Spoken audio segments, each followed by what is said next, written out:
Nessa próxima imagem agora, aqui você vai ver que vai estar explicando os 3 tipos de cérebro, que muitas pessoas acham que existe apenas um cérebro específico, mas o interessante é que existem 3 tipos de cérebro.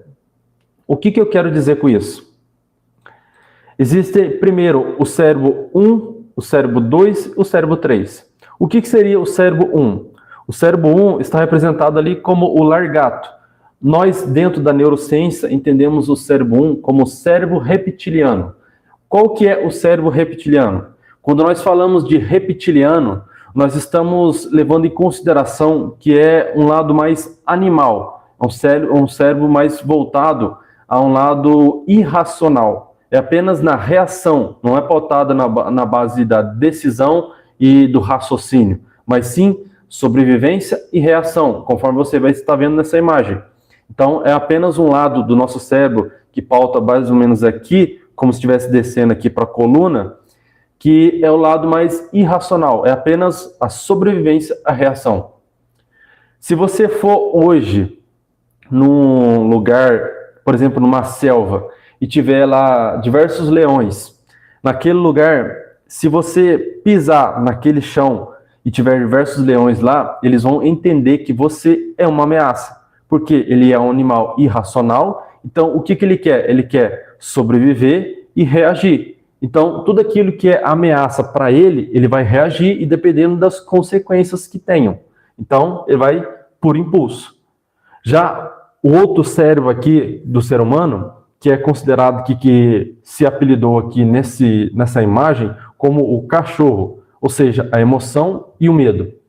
Nós na neurociência conhecemos como o sistema límbico, que é a parte mais relacionada a emoções, ou seja, é a parte em que vai se levar pela emoção e pelo medo. Então, todas as vezes quando você entra em algum lugar escuro, por exemplo, se você tem medo de escuro, você entra em um lugar escuro, você vai começar a sentir medo. Se você vai num lugar muito alto e você tem medo de altura, você vai começar a ter vertigem e vai ter medo dessa altura. Por quê? Lembra que eu acabei de falar agora há pouco sobre essas raízes que estão moldando a sua realidade. Essas raízes são aquilo que foi colocado dentro de você. Porque para pensar, uma criança, ela não tem medo de nada, a não ser que alguém coloque medo nesta criança. Então, a criança, ela só pode ter medo de alguma coisa que foi colocado dentro dela. Então, você pode ver que uma criança, se você coloca ela num lugar alto, ela vai simplesmente colocar o pé e vai tentar andar como se estivesse andando ali no chão, porque ela não tem medo. Ela vai simplesmente de acordo com o que ela está vendo ali. E o interessante é que se a pessoa tem medo de alguma coisa, é sinal que ao longo da sua vida aconteceu alguma coisa.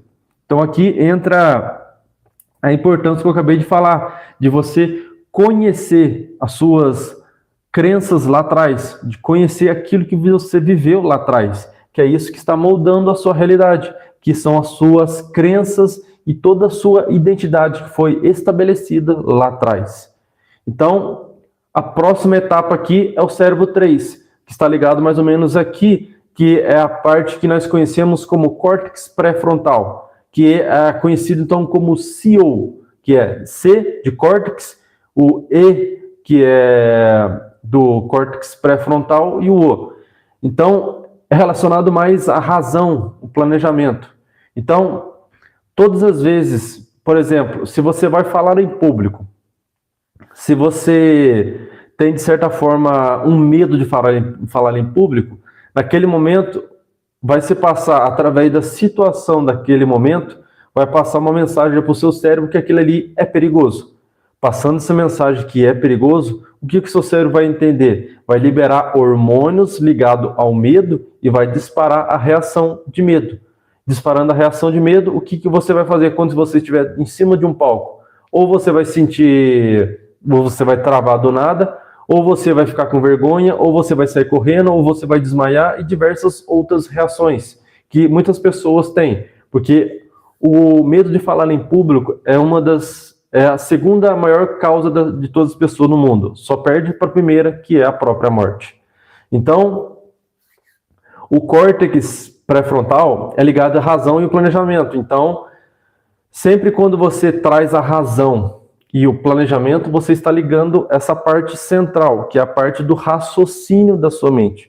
Você para pensar que o animal não tem muito isso, ou até mesmo não tem isso, porque um animal ele não raciocina em alguma coisa que ele vai fazer, ele simplesmente vai e faz. Então, já o ser humano é completamente diferente. Ele tem a opção de não fazer. Só que a partir do momento que a pessoa faz, ela tem uma escolha. Então, se ela faz ou continua até mesmo fazendo, essa é uma escolha dela. Não adianta falar, eu não sabia. Não adianta eu falar, ninguém me avisou, ninguém me falou. Porque, teoricamente, nós temos dentro da nossa mente uma percepção de que as coisas são erradas. Então, a nossa consciência vai nos acusar. Não precisa alguém falar pra gente, roubar é perigoso. Roubar não é certo, roubar é errado. Nós temos uma convicção dentro da nossa mente que isso não é certo. Pegar coisas que não são nossas, pegar de outras pessoas. Então, conforme mostra ali, você herda um cérebro planejado para sobrevivência, não felicidade. O sistema límbico registra o novo como uma ameaça biológica. Então, todas as vezes quando você vai começar algo novo na sua vida, seja uma mudança de mentalidade, uma mudança de atitude, uma mudança de comportamento, de ambiente, de cidade, de emprego, seja o que for, toda vez que você vai tentar mudar alguma coisa, seu cérebro vai sempre te travar. Porque o que ele vai entender? Ele vai entender que aquilo ali é perigoso. Ele vai entender que aquilo ali vai te prejudicar de certa forma. Então, por isso que ele acaba te travando, entre aspas. Então, ele entende que aquilo ali vai te prejudicar. E ele acaba te travando naquela situação. E aqui, a outra parte. O que a gente vê aqui? A guerra interna. Por que não faço o bem que quero, mas o mal que eu não quero, esse faço? Romanos 7,19. A neurociência chama de conflito límbico. Paulo, autor de Romanos 7,19, chama de guerra entre a carne e o espírito. Então, o que Paulo está retratando? Ele está retratando que o bem que ele quer fazer, ele não faz. Mas o mal que ele não quer fazer, isso sim ele faz. Então, a partir do momento que você começa a raciocinar, começa a colocar a parte racional da razão em prática, você começa a entender isso. Porque na mudança de hábito, na mudança de atitude, na mudança de realidade da sua vida, você tem que ter esse entendimento. À medida que você começar a se esforçar e dedicar para mudar alguma coisa, você vai começar a travar ou alguma coisa vai te impedir. Não vai te impedir porque não é para você mudar, mas porque aquilo ali é desconfortável. Então, todas as vezes que você começar alguma coisa, você precisa ter foco e direção. Não adianta você, quando estiver cansado, eu não vou fazer. Porque à medida que você começa a negociar com algumas coisas, com o tempo, você provavelmente vai ceder e não vai continuar com aquele projeto. E assim que acontece, conforme falei, com muitas pessoas, começam a fazer uma academia, para, um estudo, para, começam a fazer outras coisas, também param, porque são pessoas que elas não têm consistência naquilo que elas fazem. E aqui, já começa então como um exercício. Conforme falei, não é apenas uma live de qualquer jeito. Eu quero trazer um passo a passo para você mudar a sua mentalidade a partir de hoje. Porque de nada vale se eu fizer apenas um vídeo aqui e não te der um passo a passo de mudança de transformação de vida, para você alcançar grandes coisas na sua vida.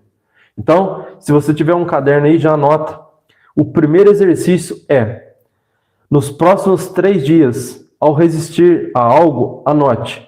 Primeiro, o que eu queria fazer? Se você está resistindo a alguma coisa, você vai anotar ali, o que eu queria fazer? Depois, 2, o que eu fiz? E o terceiro, o que eu senti na hora que eu fiz aquilo que eu não queria fazer? Porque você trazendo essa clareza naquele momento da situação, você começa então a ter a percepção de onde você está errando. Porque você começa a perceber quais são os erros que você está praticando todos os dias. Porque à medida que você não abrir os seus olhos para a realidade, fica impossível de você ter uma mudança de verdade na sua vida. Porque você vai, conforme a gente diz, muitas das vezes até mesmo dizia-se muito na roça, né? Que você vai ficar catando coquinho. Porque o que você vai ficar fazendo? Um lugar que está cheio de coquinho, você ficar ali a todo momento catando e nunca vai acabar. Qual que é a representação disso? você vai continuar investindo tempo, dinheiro, investimento e diversas outras coisas e não vai sair do lugar. Não porque você não é capaz, mas porque você não soube atacar no lugar certo para ter essa mudança. Então, faça isso. Anote o que você queria fazer, o que você fez e o que você sentiu na hora que você fez aquilo que não queria fazer. Nessa próxima etapa agora, a gente vai falar sobre a lente científica e a lente bíblica. A lente bíblica fala sobre uma renovação contínua, que diz em Romanos 12:2, sedes transformado pela renovação da vossa mente. Filipenses 4:8 é um protocolo de direcionamento de atenção escrito 2000 anos antes da ciência da neuroplasticidade. E do outro lado está o lado científico, porque a gente imagina assim, que mudança é apenas baseado em ciência. Mas se você leva em consideração lá na Bíblia, que foi escrito há milênios, a gente vê que lá já diz muito sobre como devemos mudar. O que fala ali? Transformai-vos pela renovação da vossa mente.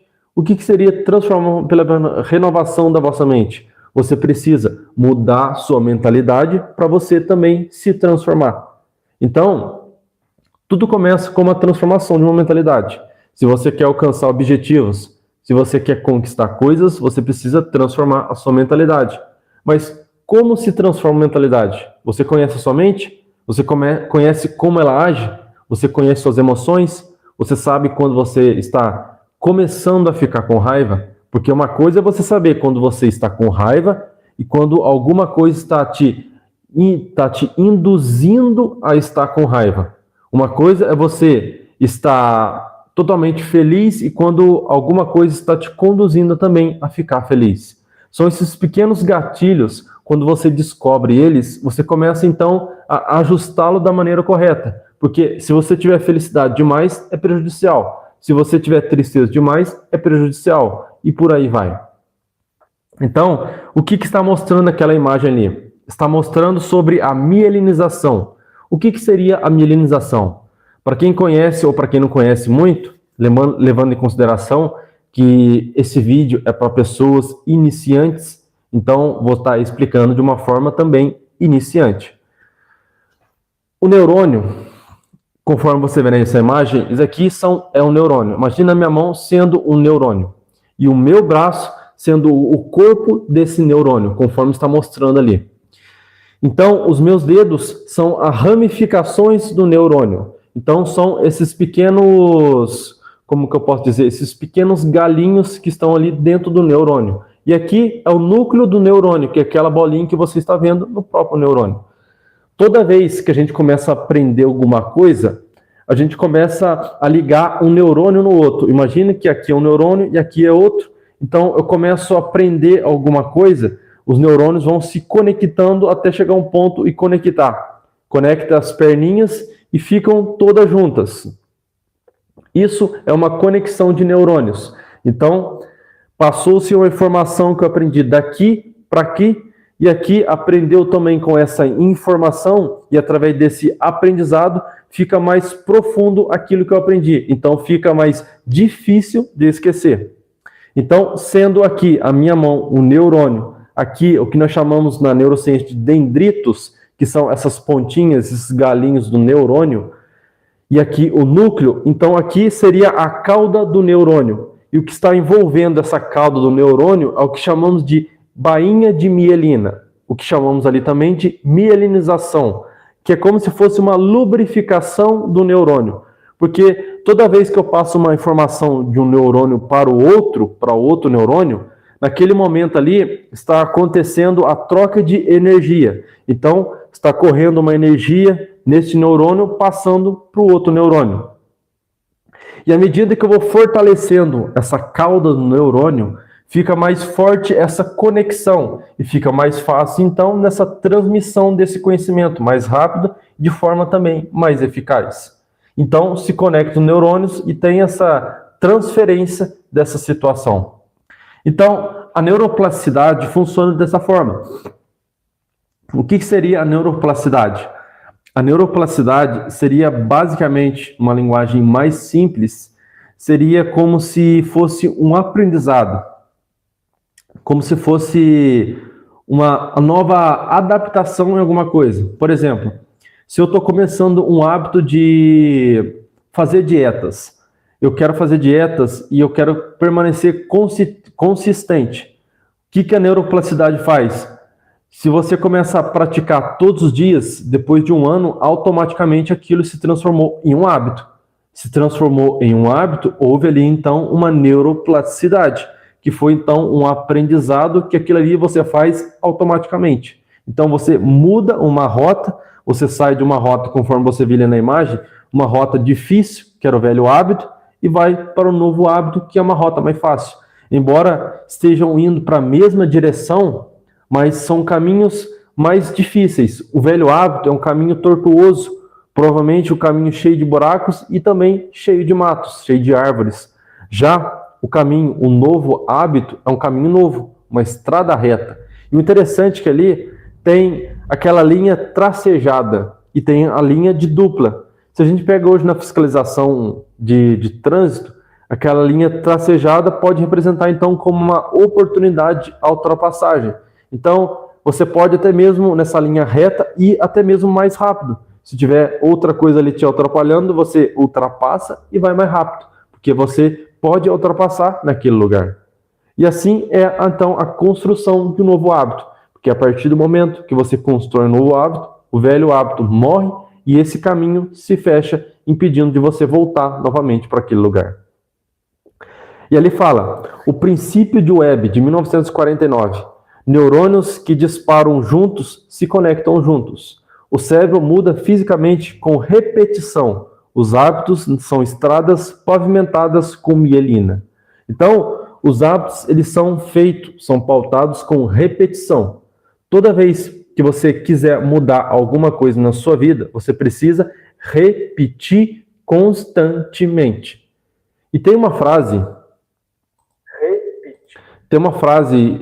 que o Paulo Mose falou um tempo atrás, muito interessante, que ele fala, até mesmo virou um corte muito famoso, que ele fala que tudo que você faz repetidamente vira um hábito. Então, seja positivo, seja negativo, se você fez repetidamente, vai virar um hábito, você queira ou não. Então, para você, um novo nível agora, para você de exercício, agora você pode fazer o exercício 2. O que seria esse exercício 2? Você vai escolher uma frase de identidade. Ou seja, por exemplo, sou focado. Você vai escrever 10 vezes por manhã e durante 21 dias. O processo antecede a crença. Então, o que você vai fazer? Você vai pegar uma frase específica. Por exemplo, sou focado, sou inteligente, sou esperto. Você pega uma frase dessa e vai escrever 10 vezes todas as manhãs por 21 dias. Por que pela manhã? Pela manhã é o momento em que o nosso cérebro ele está em ondas baixas, ou seja, quando ele está em onda baixa, ele está mais receptivo a certos tipos de coisas. Quando você dorme, o seu cérebro não está em estado de atenção, não está em estado de alerta. Então, está em ondas mais altas, né? Quer dizer, quando você dorme, está em ondas mais baixas, não está em ondas altas. Mas quando você está acordado, está em ondas altas, porque você está a todo momento atento às situações ao seu redor. Porque pode acontecer alguma coisa de perigo ou acontecer alguma coisa que você precisa correr ou fugir rápido.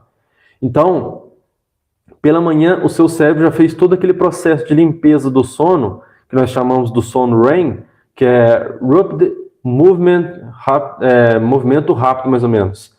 Que é um momento que faz toda essa limpeza do nosso cérebro, de tudo aquilo que a gente aconteceu ao longo do dia. Então, diante desse ato, depois, pela manhã, o cérebro está ali, então, receptivo a qualquer coisa. E o que muitas pessoas fazem pela manhã, a primeira coisa é ligar ou as redes sociais ou colocar em um jornal para ver alguma coisa que está acontecendo.